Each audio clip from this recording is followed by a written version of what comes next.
벌써 한 달 남아서 지난 주일날 우리가 한 해가 가기 전에 정말 사랑하는 사람들에게 우리 영혼의 편지를 한번 써보자. 여러분들 예문도 나눠 드렸는데 어떻게 여러분들 한번 실천해 보셨습니까? 영혼의 편지를, 사랑의 편지를 써 보셨습니까? 근데 그거 어렵죠. 근데 여러분들 다 줬는데 그거 왜 어려우냐? 시간을 투자해야 되기 때문에. 그렇죠? 그거 한 편 쓰려면 한 2시간 반에서 3시간을 써야 되는데 한번 쓰신 분 계세요? 그냥 집어뒀죠. 그렇죠? 근데 그 편지대로 쓰시면 놀라운 역사가 일어나요. 하나님 역사하시기 때문에. 일단 올해가 가기 전에 하던 영혼의 편지들, 사랑하는 사람들에게 한번 편지 써서 그 영혼의 구원받는, 그래서 우리를 통해서 주님께 돌아오고 예배의 통로가 되어주는 그런 하나님의 사람들이 되기를 간절히 축복합니다. 할렐루야. 그래서 오늘 두 번째 주일 맞이하면서 여러분 2017년 우리가 보내면서 2017년대로 우리 계획했던 일들, 기도 제목들, 소원하는 일들, 그 이루어졌으면 좋겠는데 이루어지지 않은 일들이 많이 있죠. 어떻게 될까요? 내 소원과 꿈대로 이루어지지 않으면 우리 속에 낙심하고 좌절하고 두려움 갖고 이렇게 해서 어떻게 되나 라고 하는 근심 걱정하는 분들이 있죠. 오늘 본문의 말씀을 통해서 좀 낙심하지 말고 좀 믿음으로 승리합시다. 그런 제목으로 좀 말씀 나누도록 하겠습니다. 따라해 보시죠. 낙심하지 맙시다. 할렐루야. 이 살이 좀 낙심할 게 많죠. 힘든 일. 그러니까 낙심하지 맙시다. 할렐루야. 지난주 한 주 동안에 신문에 이런 기사가 나왔어요. 대구에 있는 한 병원이에요. 한번 보시면 이렇게 기록되어 있어요. 대구 한 병원인데 병원에서 되어진 사건을 기사했는데 지금은 21살이 되었는데 4살 때 한 대학병원을 찾아갔더니만 병원에서 까치발로 걷는 것이 불편해서 뭐라고 진단했냐면 이렇게 진단하다가 뇌성마비라고 진단을 했어요. 그래서 결국 뇌성마비 장애 1급까지 받았어요. 그런데 그가 이제 한 5년 전에, 지금 이제 24살이니까 10몇 년이 됐죠. 13년, 14년 동안 이렇게 있다가 이제 서울에 와서 병원에 와서 물리치료를 받는데 물리치료사로부터 이건 뇌성마비가 아니라 도파 반응성 근육 긴장 이상이라고 하는, 현대말로 세가와병이라고 하는 진단을 받게 됐어요. 그 뇌성마비가 아닌데 하고 진단을 받아서 그 의사 선생님이 그 소량의 도파민 약물로 치료를 했더니만 어떤 일이 일어났을까요? 신문마다 조금 다르게 표현하고 있는데 이틀 만에 일어나 걸었다는 거예요. 일주일, 다른 신문에는 일주일 만에 걸었다는 거예요. 어떻게 생각하세요? 너무 놀라운 일이죠? 국립병원 보건연구에 따르면 이 세가와 병원은 이제 1976년에 발견돼갖고 신경 전달 물질이 합성에 관하여서 효소의 이상으로 도파민이 생겨 감소되는 꼴이 발생하는데 일반적으로 10세 이후의 2세에 발생한다고 하는 사실이죠. 그래서 이 자녀가 이런 뇌성마비, 그래서 대구에서 있는 병원, 종합병원이잖아요. 진단을 받고 아버지는 잘 다니는 직장을 그만두고 화표를 내고 이 아이를 위해서 전신으로 간호를 했습니다. 그러면서 이 사람은 나무 이제 21살 됐는데 뇌성마비에 갈려 치료뿐만 아니라 평생을 누워 지내며 악화된 척추 측망증이 후유증까지 수술을 받았어요. 이걸 어떻게 하죠? 그래서 아버지가 너무 화가 나서 이게 말이 되냐 이게, 병원에다 소송을 했어요. 2년 동안 소송을 했는데 법원에서 하는 법원의 판결이 뭐라고 나왔을까요?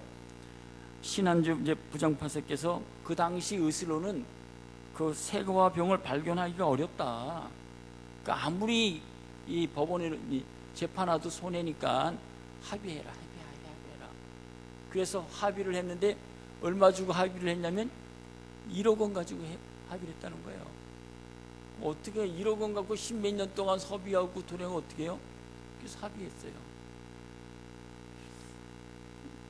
여러분, 저희 부모님은 얼마나 낙심이 됐겠어요. 그렇죠? 그런데 하나 희망은 이제 그가 일어나서 21살 이제 일할 수 있고 배울 수 있고 할 수 있다는 게 희망을 갖게 되는 거죠.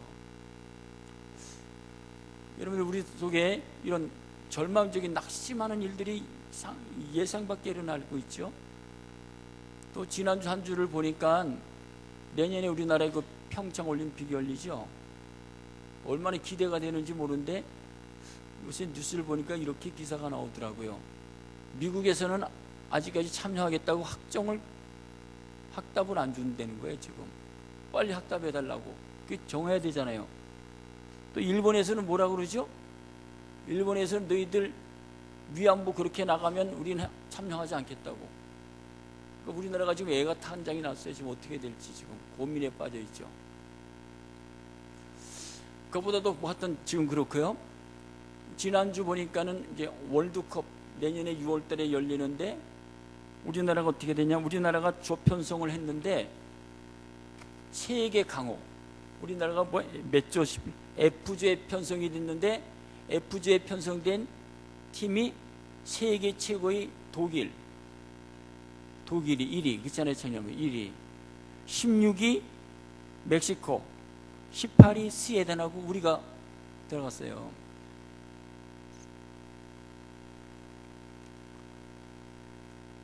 그래서 이제 축구를 좋아하는 사람이 어떤 것이죠? 이건 끝났다. 낙심에 빠져있어요. 이건 해봤자다. 우리는 그냥 들러리 쓰는구나. 그렇게 생각하고 있어요. 한국 사람들은요, 지금 한국 사람들의 유행이 뭘까요? 젊은 사람들의 유행이 뭘까요? 신문에 보니까 뭐라고 나왔냐면 지금 젊은이들은 전부 다 로패딩을 입고 그거 안 입으면 전부 다 학교도 안 가고 뭐도 안 간다. 우리나라는 특별히 유행에 빠져 있다 라고 그렇게 이야기를 하고 있어요. 근데 그 아까 축구 얘기했지만 일본은 지금 신바람이 났어요. 왜냐하면 약한 티나무들이 들어갔기 때문에 우리는 16강에 들어갈 수 있었다. 잘한. 그런데 한국은 가망이 없다는 거예요. 축구계에서는 지금 우리나라가 어떻게 다 이길 수 없다. 그렇게 낙심하고 있고요. 근데 오늘 본문의 말씀을 보면 사도 바울이 본문의 말씀을 기록하면서 낙심한다라고 하는 말씀을 3번 기록하고 있어요.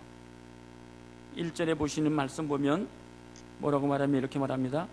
그러므로 우리가 이 직분을 받아 국률하심을 입은 대로 낙심하지 아니하고. 그러니까 사도 바울이 어떻게 했죠? 하나님의 사도로 부르심을 받았죠. 예수님 십자가 죽으신 다음에 그가 다메섹에 가다가 예수를 만나고 하나님의 빛이 비쳐서 하나님의 사도로 부르심을 받았어요.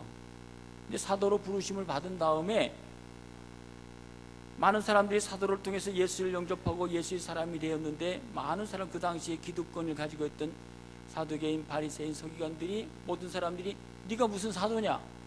라고 사도 바울에 대해서 공격하는 거예요. 네가 무슨 사도냐? 아무 그 증거를 대봐라. 그래서 사도 바울이 어떻게 됩니까? 이단으로 몰리고. 그래서 사도 고린도전서의 전체 내용이 그런 내용이에요. 사도 바울이 복음을 전하니까 사도 바울의 반기를 들어서 네가 한번 뭐냐? 네가 어디서 나타나서 그렇게 증거를 하냐? 그러니까 사도 바울이 직분을 받았지만 직분에 대해서 많은 사람들이 도전해 오니까 감당할 수 없는 거죠. 네가 목사야? 이거 뭐라 그러겠어요? 또 여러분들이 안수 집사님, 권사님, 또 우리 집사님들, 네가 집사야? 당신이? 네 안수 집사야? 네 당신이 교사야? 그럼 어떻게 해요? 괴롭죠. 자격이 없다. 그러면 힘들잖아요. 오늘 본문의 말씀이 그런 내용이에요. 사도로 부르심을 받았는데 많은 사도로부터 이 직분에 대해서 지금 공격을 하고 있는 거예요. 그뿐만 아니라 사도는 지금, 바울은 지금 어려운 고난을 지금 많이 당하고 있어요. 고린도서에 기록되어 있는 말씀 보면 이렇게 말씀하고 있습니다. 11장 23절에 보면 그들이 그리스도 일꾼이냐? 정신없는 말을 하거냐? 나는 더욱 그러하도다. 내가 수고를 넘치도록 하고 옥에 갇히기도 더 많이 하고 매도 수없이 맞고 여러 번 죽을 뻔하였으니 유대인들에게 40에 하나는 감한 매를 맞아 5번 맞고 3번 태장으로 맞고 1번 돌로 맞고 3번 파손하고 일주일을 깊은 바다에 지냈으며 여러 번 여행하면서 강의 위험과 강도의 위험과 동족의 위험과 이방인의 위험과 신의 위험과 강의 위험과 바다의 위험과 거짓 증 위험을 당하고 수고하고 애쓰며 여러 번 자지 못하고 줄이고 목마르면 여러 번 굶고 죽고 헐벗었느라. 그러니까 사도 바울이 지금 사도로 부름을 받아서 복음을 전하는데 외부적인 그런 많은 공격뿐만 아니라 어려움을 너무나 많이 당하는 거예요. 고난이 있다는 거죠. 두 번째로 본문의 말씀 보면 오늘 8절에 보면 사도 바울이 이렇게 말합니다. 우리가 사방으로 우겨쌈을 당하여도 쌓이지 아니하며 답답한 일을 당하여도 낙심하지 않는다. 사도 바울이 당하는 어려움이 지금 엄청난 거예요. 감당을 육체적인 질병 당하는 모든 것들이 사방으로 애교 싸움을 당하는 것들이 너무나 한 겹, 두 겹, 세 겹, 네 겹 너무너무 답답한 거예요.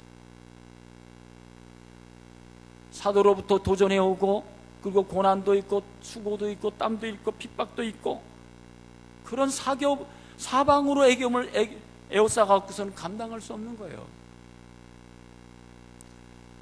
창세기 32장에 보면 7절에 야곱이 심히 두렵고 답답하여 자기와 함께한 동행자와 양과 소와 낙대를 두 떼로 나누고, 그러니까 야곱도 창세기 32장이 20년 동안 삼촌네 집에 가서 열심히 생활하다가 성공해서 자녀도 많이 얻었고 또 부인도 많이 얻고 성공한 다음에 아버지로 가다가 어떻게 해요? 삼촌이 쫓아오고 형이 쫓아오고 그런 바람에 약복강에서 어떻게 해요?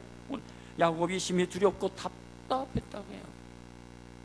앞뒤로 깍깍막혀서 정말 사방으로 우겨싸임을 당해서 어떻게 할 줄 몰라서 32장 이번 낙심하고 좌절하고 어떻게 할 수 없는 그런 상황에 처해 있는 그 모습을 우리가 알 수 있죠. 여러분들의 삶 속에서 지금 사방으로 에워싸여서 답답하고 견딜 수 없는 인생의 어려움들을 당하잖아요. 이게 인생의 삶이잖아요. 사도 바울은 그것뿐만 아니라 오늘 본문의 말씀도 16절의 마지막 절을 보면 그러므로 우리가 낙심하지 않으니 우리의 겉사람은 낡아지나 우리의 속사람은 날로 새로워진다. 사도 바울은 지금 지난번 그리스 가니까 사도 바울이 저하고 조금 비슷한 건데 사도 바울은요 저와 같이 머리가 없는 사람이에요. 사도 바울의 특징이. 그리고 키는 작고 그리고 간질에다가 안질에다가 육신이 약하고 말도 잘 못하고 그러나 글씨는 잘 쓰고. 그리고 오늘 본문의 말씀 보면 우리의 겉사람은 나는 겉사람은 정말 아무것도 볼품이 없다는 거예요. 사도 바울이 나의 겉사람은 정말 내세울 것이 하나도 없다고. 여러분의 속속에 우리의 겉사람들 다 자랑하려고 그러죠. 근데 사도 바울은 나는 겉사람은 자랑할 것이 없지만 나의 속사람은 그러니까 우리의 속사람은 날로 새로워진다. 이때 나는 사도 바울이 나는 낙심하지 아니한다고 고백하고 있어요.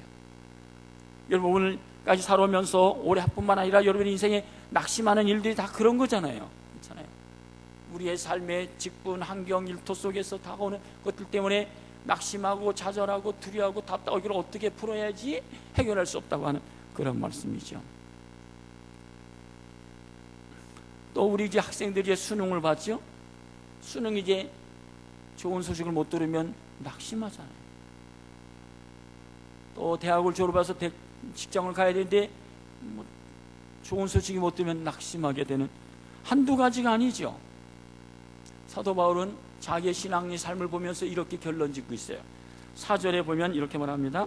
그들 중에 이 세상의 신이 믿지 아니하는 자들이 마음을 혼미케 하여 그리스도의 영광의 복음의 강체가 비치지 못하게 함이니. 그러니까 우리가 이렇게 낙심할까요? 오늘 사도 바울은 고린도서 본문의 말씀 속에서 세상의 신이, 세상에 무슨 신이요? 많은 신들이 있잖아요. 돈도 있고 정욕도 명예도 세상의 모든 것들이 어떻게 해요? 우리를 어떻게 해요?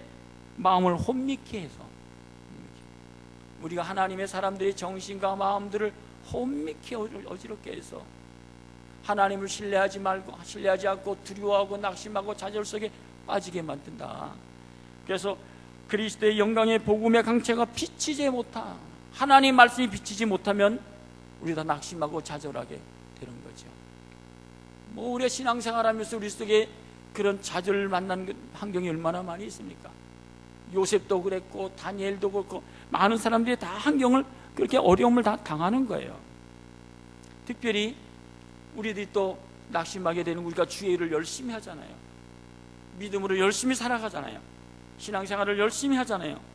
그런데 어려움을 당하는 거예요. 여러분이 열왕기상 19장에 기록되어 있는 말씀 보면 엘리야가 18장에 보면 아합하고 갈멜산에서 850대 1의 영적인 싸움을 하잖아요. 그래서 승리하잖아요. 하나님, 이 지금 갈멜산에서 이 우상들을 좀 멸해달라고, 불을 내려달라고. 그랬더니 불을 내려달더니 불이 내려서 850명의 신상들 한순간에 다 승리하잖아요. 그런 승리의 소식을 듣고 아합의 왕 마누라가 이세벨이 내가 그러면은 엘리야를 쳐 죽이겠다고 그렇게 용기 있게 나서잖아요. 그 나설 때 엘리야가 그 소리를 듣고 열왕기상 19장에 기록되어 있는 말씀 보면 19장 1절 2절 기록되어 있는 말씀 보면 이렇게 말합니다. 아합이 엘리야가 행한 모든 일과 그가 어떻게 모든 선지자를 칼로 죽였는지를 이세벨에게 말하니 이세벨이 사신을 엘리야에게 보내 이르되 내가 내일 이맘때 반드시 내 생명을 저 사람들 중 한 사람이 생명과 같게 하리라. 그렇게 하지 않으면 신들이 내게 벌이의 벌을 내림이 마땅하니라 한지라. 그 소리를 듣고 엘리야는 어떻게 됩니까? 4절에 자기 자신은 광야로 들어가 하룻길쯤 가서 로뎀 나무 아래에 앉아서 자기가 죽기를 원하여 이르되 여호와여 넉넉하오니 지금 내 생명을 거두시옵소서. 그렇게 불을 내렸던 엘리야가 한순간에 완전히 하나님 내 생명을 거둬주세요, 나는 도저히 할 수 없습니다라고 완전히 수렁통에 빠져있는 그 모습, 주의 일을 하다가 하나님 일을 하고 있잖아요. 우리 앞에 인생을 살아가다 예측할 수 없는 어려움을 내 앞에 닥치면 우리도 금방 한순간에 낙심하죠. 아, 이거 못 살겠다, 그만둬야 되겠다 라고 우리들 얘기할 때가 있죠. 그런 우리들의 모습들을 볼 수 있어요. 여러분들이 안 그러시죠? 올해 여러분들이 낙심하고 있는 일들이 뭘까요? 여러분이 낙심하고 있는 일들이 뭘까요? 많지요, 뭐. 그럴 때 우리 그리스도인들이 어떻게 승리할 수 있냐라고 하는 그런 말씀이죠. 또 중요한 것은 이런 거죠. 우리가 믿음 생활하고 신앙 생활하면서도 어려움, 예측할 수 있는 어려움을 당할 때 쉽게 낙심하죠. 또 우리가 영적으로 들어가면 기도하는데도 응답이 늦어지는 거예요. 그렇죠? 올해도 우리의 기도의 제목들 여러 가지가 있죠. 기도했는데 응답이 안 되는 거예요. 어떻게 하죠? 그럼 또 낙심하는 거죠. 하나님, 작년에도 기도했어요, 재작년에도 기도했는데 하나님 이거 어떻게 풀어야지요? 내일은 할 수 없어요. 그런 얘기잖아요.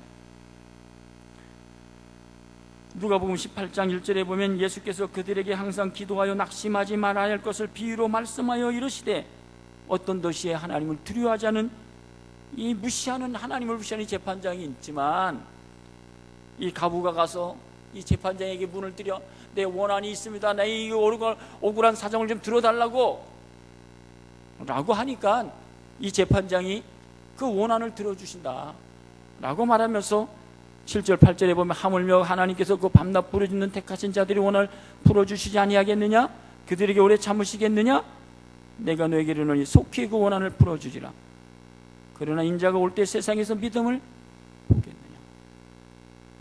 우리가 주의 일을 하다가도 낙심하고 기도하도 낙심하지만 하나님께서 하시는 말씀은 아니다, 내가 반드시 응답한다 그 하는 말씀 믿으시기를 바랍니다.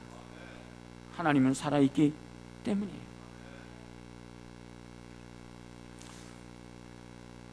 기도할 때 어느 집사가 이제 이렇게 목사님의 설교를 듣고 그래 응답하면 하나님께서 기도하면 응답해 주신다, 특별히 감사 기도하면서 하면 응답해 주신다라고 하는 말을 듣고 그가 기도를 했어요. 근데 그 남편은 매일 술 먹는 거예요. 매일 저녁에 1년 내내 했던 술을 먹고 매일 저녁에 들어오는 거예요. 술 고래죠. 그 집사가요, 남편을 위해서 기도하는데 응답이 안 되니까 너무 답답하잖아요. 그래서 하나님 기도하려고 하는데 내가 남편을 위해서 기도할 제목이 하나도 없는 거예요. 감사할 게 하나도 없는 거예요. 매일 저녁에 들어와서 인성성으로 쓰러져 있는 남편을 보고, 그래서 한탄하는 거죠. 하나님, 나는 왜 이런 남자와 결혼해서 이런 고생을 해야 됩니까? 근데 목사님이 그래도 감사 기도하면서 하라고, 하나님 응답하신다고. 그러다가요, 그 술로 취해서 잠자고 있는 남편을 보고, 아 그렇구나, 한번 감사해보자. 그러면서요, 그래, 그래도 옆에서 콜고며 자는 남편을 쳐다보니까 그래도 가부보다는 낫고 언젠가는 좋은 남편이 될 가능성이 있어서 감사하고, 저토록 술에 취해도 다른 데 안 가고 집에 오니 감사하고, 토요일은 술을 더 많이 마셔서 주일날 집을 지켜줘서 고맙고, 주일날 계속 자니 교회 나오는데 불평하지 않아서 감사하고, 그 집사님 계속해서 기쁨으로 감사하니까 정말 감사한 마음이 들었다는 거예요. 그러다 자다가 갈증을 느낀 남편이 잠을 깨어보니까 부인이 웃으면서 감사하면서 기도하더라는 거예요. 남편이, 여보, 한밤중에 잠은 안 자고 미친 사람처럼 뭐 하는 거야? 감사하고 싱글벙글 벗어? 그랬더니 그 부인이, 여보, 당신하고 사는 것이 너무 감사해서 그래요. 자기가 이제껏 기도했던 감사 조건을 다 말했다는 거예요. 그랬더니 그 남편이 뭐라고 할까요? 그래, 그럼 내가 예수 믿어줄게. 내가 다음 주부터 교회 갈게. 그래서 교회 나왔다는 거예요. 하여튼 우리들이, 하나님께서는 우리가 기도하면 하나님께서 반드시 기도에 응답해 주세요. 기도하지 않기 때문에 우리가 낙심하게 된다라고 하는 사실이죠. 우리가 여러분이 주어진 환경 속에 불가능한 환경을 맞이하게 되잖아요. 나로서는 이 환경을 감당하기가 너무 어려운 거예요.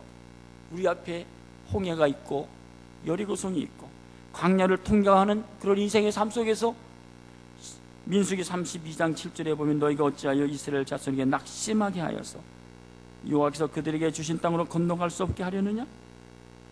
그들이 에스골 골짜기에 올라가서 그 땅을 보고 이스라엘 자손을 낙심하게 하여서 여호와께서 그들에게 주신 땅으로 갈 수 없게 하는, 우리가 믿음으로 걸어가고 하지만 어려운 환경들이 있기 때문에, 정말 예측할 수 없는 불가능한 환경들을 만나기 때문에 쉽게 낙심하죠. 또 옆에서 낙심하게 만들잖아요. 좌절하게 만들고. 신명기 1장에 보면 이렇게 말하겠죠. 우리가 어디로 가랴? 우리의 형제들이 우리를 낙심케 하여 말하기를, 그 백성은 우리보다 장대하며 그 성읍들은 크고 성곽은 하늘에 닿았으며, 우리가 또 거기서 안악자손을 보았느라. 여리고성 갔다 오니까 야, 안악자손이 너무 크다, 우리는 할 수 없다라고, 그렇기 때문에 그 사람들 얘기 듣고 어떻게 해요? 낙심하게 되는 거죠. 근데 성경은 이렇게 말씀해요. 우리 환경, 우리들이 강한 대적들, 골리앗 대장이 있고 여리고성이 있고 우리 앞에 놓인 불가능한 환경이 있더라도, 강한 세력이 있더라도, 이사야 7장 4절 한번 같이 읽겠습니다. 이사야 7장 4절 시작.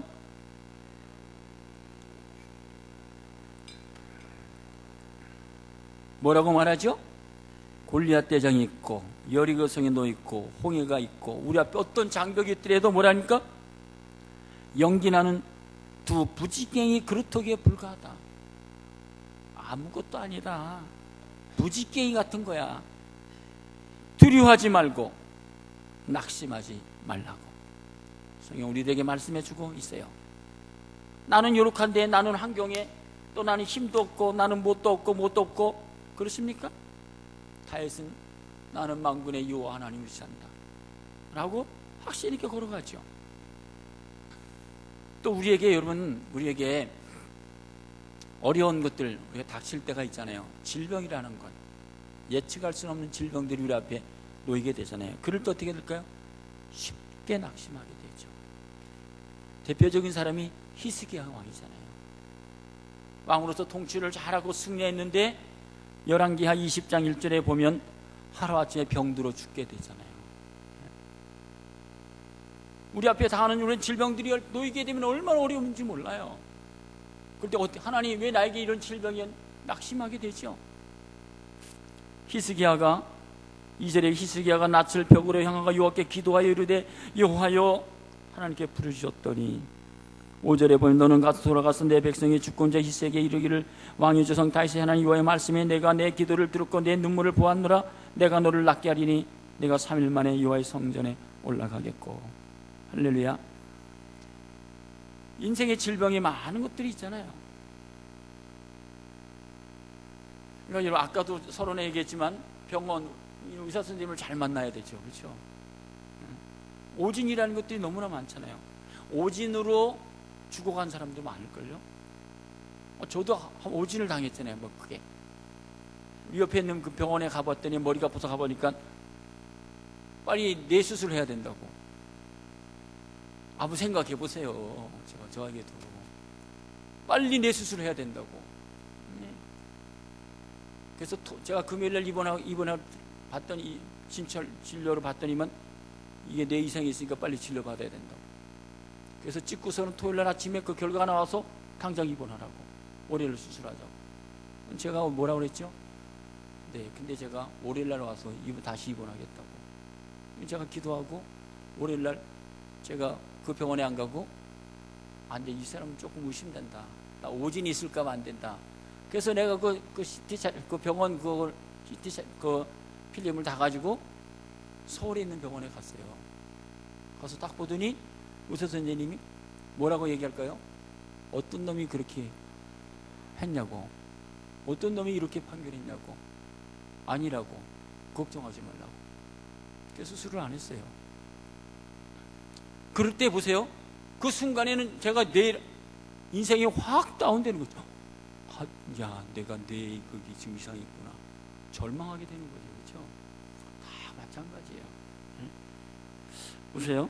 시편 40편에 보면 이렇게 말씀하고, 시편 40편 12절에 보면 수많은 재앙이 나를 둘러싸고 나의 죄악이 나를 덮침으로 우러러 볼 수도 없으며 죄가 나의 머리털보다 마음으로 내가 낙심하였나이다. 뭐 인생의 연약한 그런 환경, 질병, 헬렌 키러 같은 사람들은 19달에 병원 와서 시력과 청각을 위해서 다 못했지만 낙심하지 않고 80살 때까지 믿음으로 살잖아요. 뭐 그런 사람이 한두 사람이 있겠어요? 그것뿐만 아니죠. 믿음으로 살아가다가도 어려움들 속에 당하잖아요. 우리는 믿음의 사람들이잖아요. 근데 믿음으로 살아가는데 나는 안 되는 거예요. 나는 힘든 거예요. 또 세상 사람들은 잘 되고 형통하고 뻗어가고, 근데 믿음으로 지키기가 너무나 어려운 거죠. 그게 대표적으로 고백했던 사람이 누굴까요? 하박국 선지자예요. 하나님, 나는 이렇게 살아가는데 왜 이렇게 어려움이 있죠? 나는 이렇게 고난이 심하죠? 이 세상 사람들이 이렇게 잘 돼가고 뻗어가고 자랑하고 그러는데 왜 그러죠? 하나님, 정말 하나님, 이 하박국 선지자가 이 성에 올라가서 하나님, 저 사람들을 보세요. 저 사람들은 부자가 되고 형통하고 잘 되고 나는 지금 이렇게 빈약해서 지금 숨어있고 어떻게 해야 되는 거예요? 나는 믿음을 지키고 있지 않아요. 저 사람들이 믿음을 안 지키면서도 이렇게 잘 살아가는데 이거 어떻게 된 일이에요? 하나님께 하소연하잖아요. 하박국서 2장 3절에 보면 이렇게 말합니다. 이 묵시는 정한 때가 있나니 그 종말이 속히 이루겠고 결코 거짓되지 아니하리라. 비록 더딜지라도 기다리라. 지체되지 않고 반드시 응하리라. 보라, 그의 마음은 교만하여 그 속에서 정직하지 못하나 의인은 그의 믿음으로 말미암아 살리라. 우리가 믿음으로 살아간다는 게 쉬운 게 아니잖아요. 세상에서 믿지 않는 사람들은 정말 잘 되잖아요. 형통하고 창대하고 금슬 있고 잘 먹고 잘 입고. 근데 난 믿음을 지킨데 이렇게 어려워. 하나님, 어찌 된 일이에요? 낙심하잖아요. 하나님께서 말씀하시는 거야. 야, 종말이 속히 이루겠고 더딜지라도 기다려. 지체되지 않고 반드시 응할 거야. 의인은 믿음으로 살아가는 거야. 살아가면서 여러분 어려움들이 있습니까? 믿음을 지키세요. 그게 승리하는 길입니다.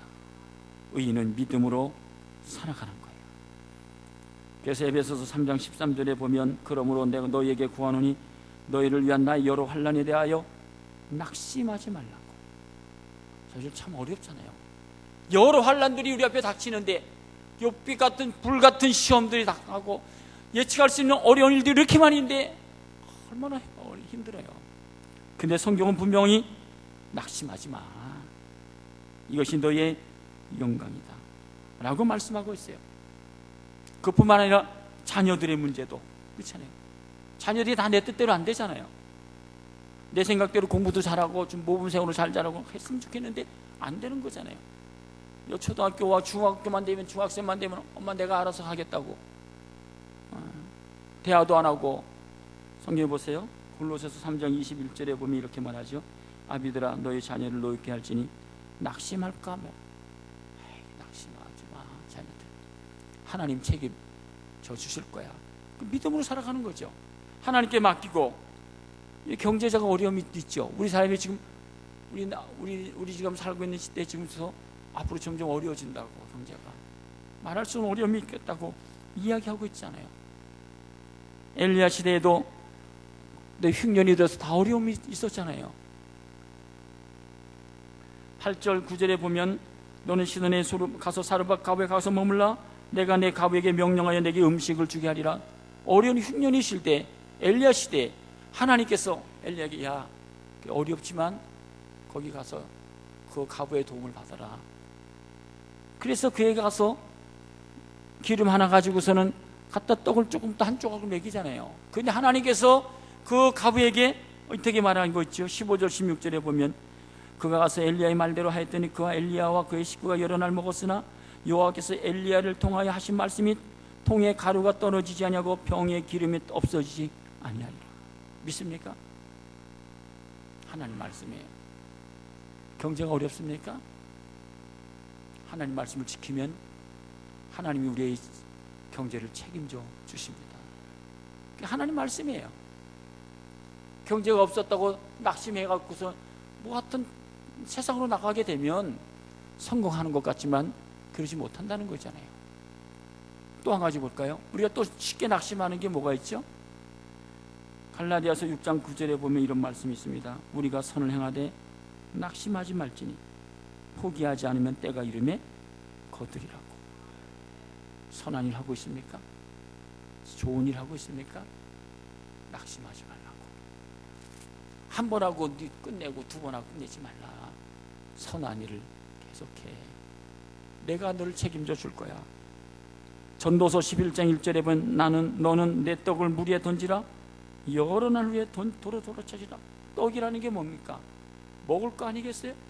먹을 것들을 베풀고 나눠주라는 거예요. 물 위에 던지면 없어진 것 같지만 반드시 도로 찾을 거야. 내가 갚아준다는 거잖아요. 데살로니가후서 3장 30절에도 13절에 형제들아 너는 선을 행하다 낙심하지 말라.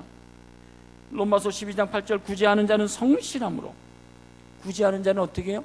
성실함으로. 하다 그만두지 말고 선한 일을 해요.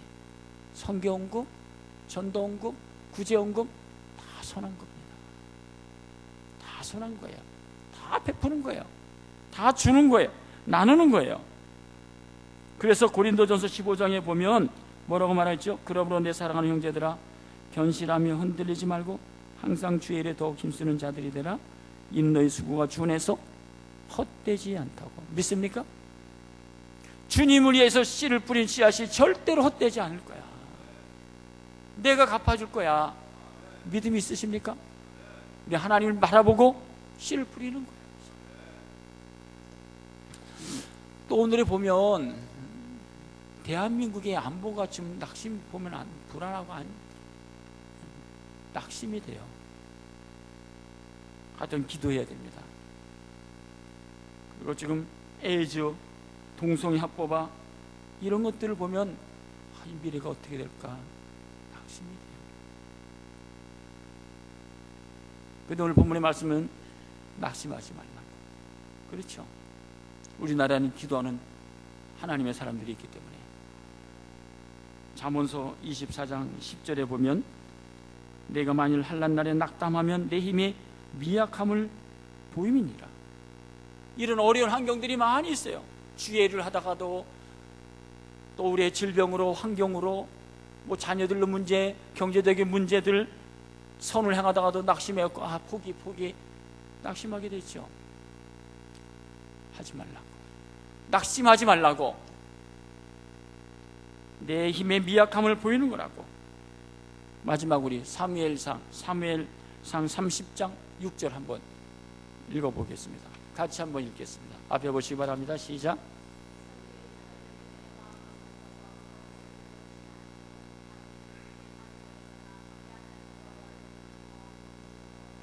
할렐루야. 그 위대한 다윗도 정말 어려워 힘들었어요. 근데 어떻게 해요? 우리가 낙심하지 않고 용기를 얻을 그의 하나님 여호와를 힘입고 용기를 얻는 거예요. 믿습니까? 세상에 우리가 무엇으로 힘입고 용기를 얻고 희망을 갖는 것이 아니라 살아계신 하나님을 힘입고 살아계신 하나님이 나의 하나님이라는 것을 믿고 용기를 갖는 거예요. 아니다, 나는 승리할 수 있다고, 난 일어날 수 있다고, 할 수 있다고 라고 하는 확신을 가지고 승리하시는, 그래서 낙심하지 말고 승리하시는 복된 하나님의 사람들이 되시기를 간절히 축복합니다. 할렐루야. 우리 찬양가 한 장